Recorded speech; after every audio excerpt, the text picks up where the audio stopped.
Assalamualaikum warahmatullahi wabarakatuh. Perkenalkan, saya Armiansah, guru SDN Keraton 2 Martapura. Pada kesempatan ini saya akan berbagi praktek baik pembelajaran numerasi yang asik dan menarik juga menyenangkan. Penasaran? Ikuti selengkapnya. Assalamualaikum warahmatullahi wabarakatuh. Waalaikumsalam warahmatullahi wabarakatuh.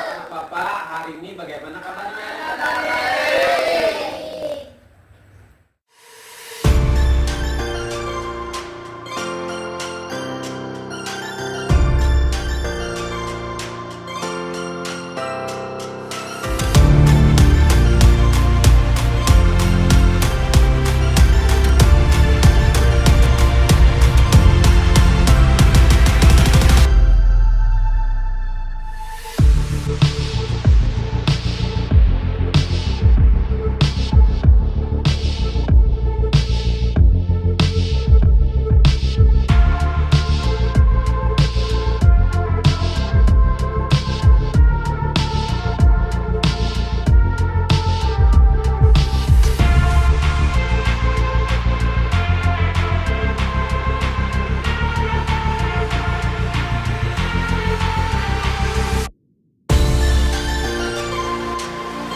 Oke anak-anak Bapak, mohon perhatiannya sebentar. Bapak pengen menjelaskan nih unsur matematika apa saja yang ada di dalam permainan monopoli ini. Terus Bapak juga akan menjelaskan aktivitas numerasi apa saja yang ada dalam permainan monopoli ini. Yang pertama, unsur matematika yang ada di dalam permainan monopoli ini adalah yang pertama unsur geometri. Ya, unsur geometri. Di mana kita mengetahuinya? Yaitu pada bentuk papan permainan. Nah, papan permainan ini berbentuk persegi. Ini merupakan unsur geometri. Selanjutnya, kita juga akan mengenal unsur geometri berikutnya, yaitu pada bentuk uang. Nah, bentuk uang ini kan bentuknya.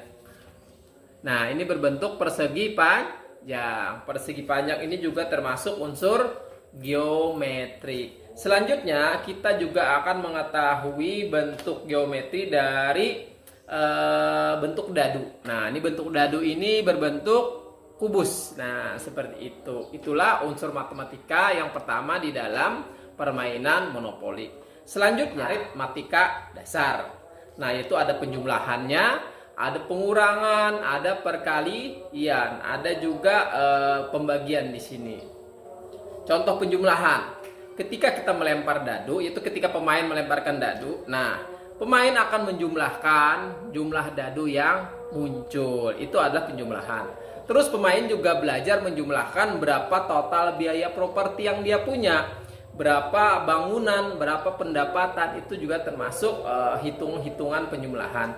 Juga ada pengurangan, mengurang uang saat membeli properti. Ya kan, para pemain punya uang, mereka akan mengurangkan uangnya pada saat membeli properti. Selanjutnya perkalian. Para pemain akan menghitung biaya pembangunan berapa rumah, berapa gedung, dan sebagainya. Itulah unsur matematika yang Bapak maksud yang ada di dalam permainan monopoli ini. Selanjutnya, aktivitas numerasi apa aja yang ada? Yang pertama, aktivitas numerasi adalah melempar dadu. Ini termasuk aktivitas numerasi.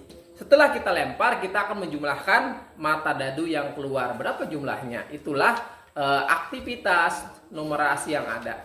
Selanjutnya kita akan menghitung langkah demi langkah ketika bermain monopoli. Itu ya. Ketika pemain melemparkan dadu, maka dia akan menghitung langkahnya ada berapa. Nah, 1, 2, 3, 4, 5, 6. Sesuai dengan jumlah mata dadu. Itu adalah aktivitas numerasi. Selanjutnya, ketika mereka berada di suatu, misalnya di suatu negara ini, mereka akan membeli rumah di sini atau properti di sini. Mereka akan menghitung keuangan. Nah, berapa uang yang mereka keluarkan, berapa sewa yang harus mereka bayarkan, berapa pajak yang harus mereka bayarkan, itu dia termasuk aktivitas numerasi. Artinya dengan bermain monopoli ini, kemampuan numerasi kita juga terasah seperti itu. Selanjutnya di dalam permainan monopoli ini kita akan belajar mengelola uang tunai ya. Kita belajar sepanjang permainan kita harus bisa memantau, bisa menghitung berapa jumlah uang yang kita punya, berapa aset yang kita punya. Nah, seperti itu. Nah, Bapak rasa melalui aktivitas bermain monopoli ini kita juga bisa belajar matematika di sana. Kita bisa belajar numerasi di sana. Jadi, Bapak bisa sebut monopoli kaya numerasi. Seperti itu. Semoga kalian paham. Nah, ternyata dalam aktivitas permainan monopoli ini mengandung unsur numerasi yang sangat banyak. Seru? Seru!